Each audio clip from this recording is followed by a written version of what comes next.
అంటే విద్యార్థి ఉద్యమం అంటే ఏ రేంజ్లో ఉంటుందో అనేది ఫస్ట్ టైం చూస్తున్నాం. గతంలో ఏంటంటే రాజకీయ పార్టీ, ప్రభుత్వంలో ఉన్నటువంటి పార్టీ, ప్రతిపక్ష పార్టీలు ఒత్తిడి చేసే సంఘటనలను చూసినాం. కానీ మొట్టమొదటిసారి ఈ దేశంలో ఉన్నటువంటి విద్యార్థులు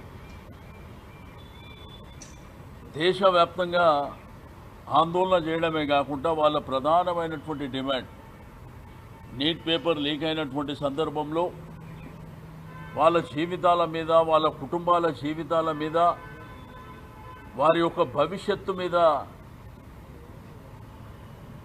మరి దెబ్బకొట్టినటువంటి సందర్భం. కాబట్టి ఇది విద్యార్థుల విజయం. ఇప్పటికైనా కేంద్ర రాష్ట్ర ప్రభుత్వాలు, ఎందుకంటే తరం మారింది, విద్యార్థి లోకం మేల్కొంది, ప్రభుత్వాలు జాగ్రత్తగా ఉండవలసినటువంటి అవసరం ఉంది. ఇది మొదటి మెట్టు. ఇదేంటంటే ఇక దేశానికా రాష్ట్రానికా అని ఏముండదు. డెఫినెట్గా అందరి వైపు చూస్తుంది. కానీ ఒక ఉద్యమాలు రాజకీయ పార్టీలు నడిపించినటువంటి మనం చూసినాం. కానీ మరి గడిచిన 1 మంత్ నుంచి, అదేవిధంగా గడిచిన 10 రోజుల నుంచి దేశవ్యాప్తంగా కూడా విద్యార్థులు నడి రోడ్డు మీద వాళ్ళ మీద లాఠీ చార్జ్ చేసిన, దమనకాండ చేసిన, థియరీ గ్యాస్ ఉపయోగించిన, వాళ్ళని దేశద్రోహులన్నా, ఎన్ని రకాలుగా మాట్లాడినా కానీ ఈరోజు కేంద్ర ప్రభుత్వం దిగి రావాల్సినటువంటి పరిస్థితి మన కళ్ళ ముంగట కనిపిస్తుంది. కాబట్టి ఇది తప్పకుండా విద్యార్థుల విజయం. వారి పక్కన న్యాయం ఉంది అనేటువంటి సంకల్పంతో నిన్న కేటీఆర్ గారు వారి బర్త్డేని కూడా పక్కన పెట్టి వారి కోసం మనం దీక్ష చేద్దాము, వారి కోసం నిలబడదాం అనేటువంటి సంకల్పంతో నిన్న ఇందిరా పార్కు దగ్గర మీరు చూస్తే మేము ఆర్గనైజ్ చేసింది తక్కువ, విద్యార్థులు వాలంటరీగా కదిలి వచ్చింది ఎక్కువ. వాళ్ళు మాట్లాడినటువంటి మాటలు కూడా ఆ స్టేజ్ మీద మీరు చూసారు. వారు ఈ దేశ ప్రజాస్వామ్యాన్ని మేము కాపాడిన వాళ్ళం, మేము కూడా ఓటర్, మాకు రైట్ ఉంది, మాకు హక్కు ఉంది, అవసరం అనుకుంటే ప్రభుత్వాలని దింపే హక్కు కూడా మాకు ఉందని చెప్పి వాళ్ళు ధైర్యంగా చెప్పినటువంటి సందర్భాలను కూడా మనం చూసినాం. కాబట్టి ఇప్పటికైనా కానీ ఇది ప్రజాస్వామ్యంలో ప్రభుత్వాలు దీన్ని గుణపాఠంగా తీసుకొని జాగ్రత్తగా మెలగవలసినటువంటి అవసరం ఉన్నది. కానీ దేశం కానీ ప్రపంచం కానీ విద్యార్థులు జోలికి పోయిన వాడు ఎవడు కూడా బతికి బట్టగట్టినటువంటి దాఖలాలు లేవు. అందుకే మేనిఫెస్టోలు రిలీజ్ చేసేటప్పుడు కూడా, హామీలు ఇచ్చేటప్పుడు కూడా ఆచి తూచి చాలా జాగ్రత్తగా ఇవ్వవలసినటువంటి అవసరం ఉంది. ఎందుకంటే అది కూడా ఎజెండా పెట్టుకొని ప్రభుత్వాలను దించేటువంటి సత్తా కూడా ఇదే విద్యార్థులకు ఉంటుంది.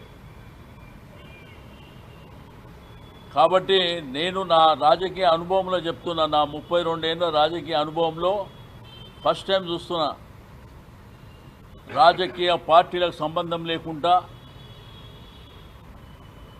ఒక కాక్రోచ్ పార్టీ అని ఏర్పాటు చేసి ఓన్లీ సోషల్ మీడియా, ఫేస్బుక్ని ఆధారంగా చేసుకొని దేశవ్యాప్తంగా కూడా క్యాంపెయిన్ నడిపేయడం, విద్యార్థులు కూడా పార్లమెంటు జరుగుతున్న మొదటి రోజే ఐబీ, ఇంటెలిజెన్స్ అన్నీ ఫెయిల్యూర్ అయిపోయినాయి. ఎక్కడికైనా ఇన్ని వేల మంది ఢిల్లీ నడివీధుల్లో వచ్చినరో తెలియనటువంటి పరిస్థితి, పార్లమెంటు గేటులు మూసుకునేటువంటి పరిస్థితి ఏర్పడ్డది. అదేవిధంగా ఢిల్లీ మెట్రో గత 5 రోజుల నుంచి బంద్ చేసుకునేటువంటి పరిస్థితి ఏర్పడ్డది. ఢిల్లీకి వచ్చే రహదారులన్నీ దిగ్బంధం చేసి వాళ్ళకు పిల్లలకు ట్రాన్స్పోర్టేషన్ లేకుండా చేసినా కానీ మరి ఇటువంటి ఉద్యమం రౌండ్ ద క్లాక్ నడవడం అనేది సామాన్యమైనటువంటి విషయం కాదు. కొంత నాయకులు, ప్రభుత్వం కూడా అతిగా పోయి వీళ్ళు బంగ్లాదేశీయులని, పాకిస్తానీయులని, చైనా వాళ్ళని, లేకపోతే ఎవరో ఫండింగ్ చేస్తున్నారని రకరకాలుగా మాట్లాడితే వాళ్ళు చెప్పిన సమాధానం ఇంక్లాబ్ అని, ఈ దేశం మాదని, భారతదేశంలో పుట్టిన పౌరులమని, భారత రాజ్యాంగ నిర్మాత డాక్టర్ బిఆర్ అంబేద్కర్ రాసినటువంటి రాజ్యాంగానికి అనుగుణంగా మేము నడుస్తున్నామని, మహాత్మా గాంధీ మార్గంలో సత్యమేవ జయతే అనే నినాదమే కాకుండా ఒక అహింసా మార్గంలో మేము ముందుకెళ్తున్నాం, ప్రజాస్వామ్యంలో ప్రొటెస్ట్ చేసేది మా హక్కు అని గొంతెత్తి చాటినటువంటి సందర్భాలు. అందుకే ఈ దేశంలో ఉన్నటువంటి సెల్ ఫోన్లలో, ఫేస్బుక్లలో, సోషల్ మీడియాలో ప్రతి ఒక్కరూ షేర్ చేసుకోవడమే కాకుండా నష్టపోయినటువంటి విద్యార్థులే కాకుండా వాళ్ళకు సంఘీభావంగా అందరూ కూడా కలవలసినటువంటి పరిస్థితులు ఏర్పడ్డాయి. లాస్ట్కు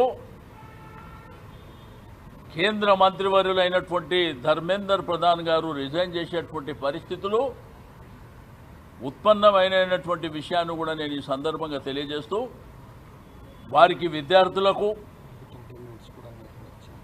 వాళ్ళ డిమాండ్లు, వాళ్ళ ఎట్టి పరిస్థితుల డిమాండ్లు నెరవేర్చకపోతే వాళ్ళు వదిలిపెట్టే సమస్య లేదు. బట్ విద్యార్థులకు యాక్సెప్ట్ చెప్తున్నాం మా పార్టీ తరఫు నుంచి. ఎందుకంటే భారత ప్రజాస్వామ్యంలో యువత అనేది ఈ దేశ రాజకీయాలను ప్రభావితమే చేయడమే కాకుండా పెను మార్పులు తీసుకొచ్చినటువంటి సంఘటన మా కళ్ళ ముంగట కనిపిస్తున్నందుకు చాలా సంతోషంగా ఉంది. మొన్నటి వరకు విద్యార్థుల మీద జరిగిన లాఠీ చార్జీ, బాష్పవాయు ప్రయోగాలు వాళ్ళని విచ్చలవిడిగా కొట్టినటువంటిది చాలా బాధపడ్డాం. కానీ ఈరోజు ఆ విద్యార్థులను చూసి ఈ దేశం గర్వపడుతుందని చెప్పి నేను ఈ సందర్భంగా తెలియజేస్తాను.